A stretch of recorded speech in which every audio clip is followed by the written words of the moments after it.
semaine. Aujourd'hui, on se retrouve pour une vidéo spéciale diabète qui, je pense, pourra en éclairer plus d'un. Comment devient-on diabétique et quels sont les symptômes?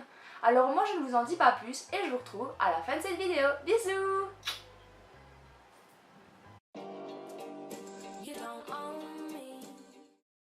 Le diabète de type 1 est dû à l'arrêt de production de l'insuline faite par le pancréas. Il représente 10% des cas de diabète. Le diabète de type 1 apparaît le plus souvent chez l'enfant, chez l'adolescent, mais également chez le jeune adulte. Cet arrêt de production est dû à une réaction anormale du système immunitaire qui va détruire en fait les cellules qui sont en charge de la production d'insuline dans le pancréas. De plus, cette réaction dite auto-immune peut être causée par des événements extérieurs tels que les chocs émotionnels, des virus, mais en plus, le risque d'avoir un diabète de type 1 est encore plus élevé lorsqu'un parent proche, tel qu'un papa, une maman ou encore même des grands-parents en fait, ils vont avoir un diabète de type 1. Le diabète de type 1 va apparaître en fait le plus souvent chez les jeunes avec une fois sur deux un cas où on va voir que le diabète de type 1 il va arriver sur une personne en fait de moins de 20 ans. De plus, on peut voir qu'il y a une augmentation du nombre de personnes qui sont diagnostiquées type 1 en fait avant l'âge de 5 ans. Le diabète de type 2 est dû à une mauvaise utilisation de l'insuline par les cellules de l'organisme. C'est ce qu'on va appeler l'insulinorésistance.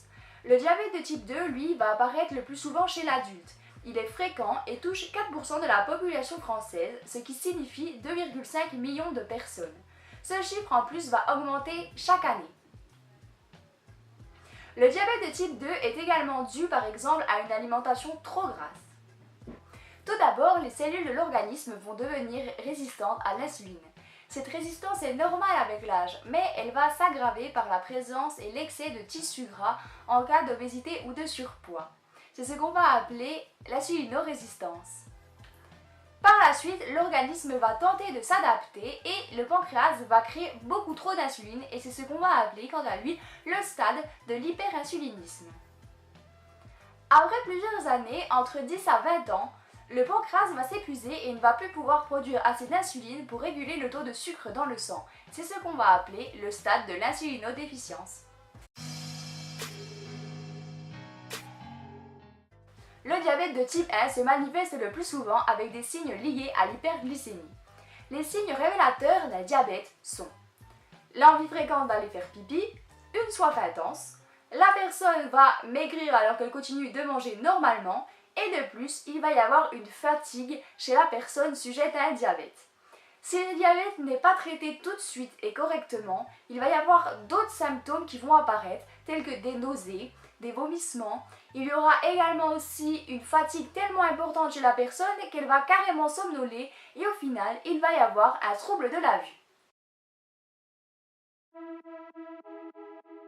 Le diabète de type 2, quant à lui, évolue en silence et il n'existe pas vraiment de symptômes à proprement dit.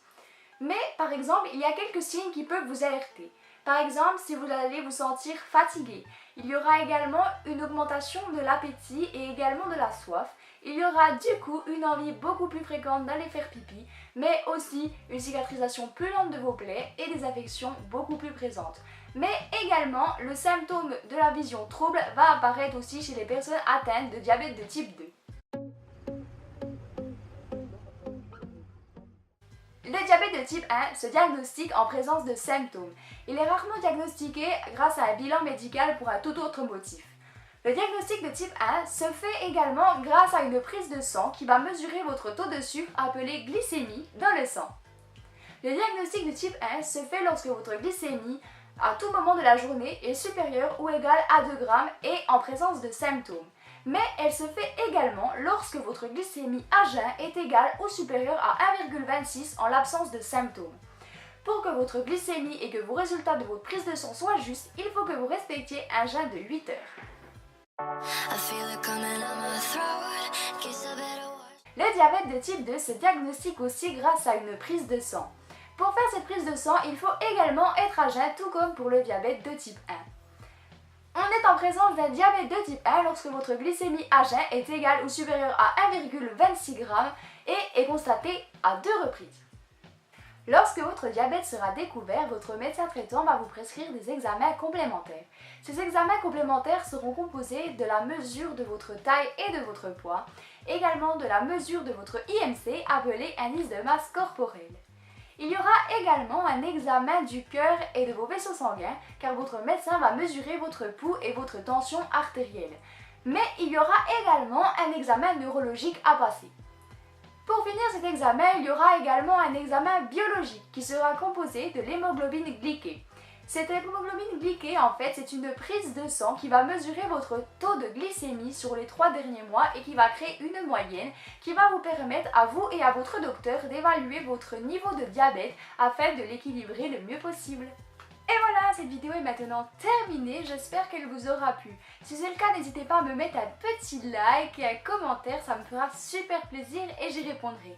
N'hésitez pas non plus à me suivre sur les réseaux sociaux qui seront juste à la fin de cette vidéo. Et n'oubliez pas que si ce n'est pas déjà fait, abonnez-vous! En attendant, moi je vous dis à la semaine prochaine pour une nouvelle vidéo. Bisous!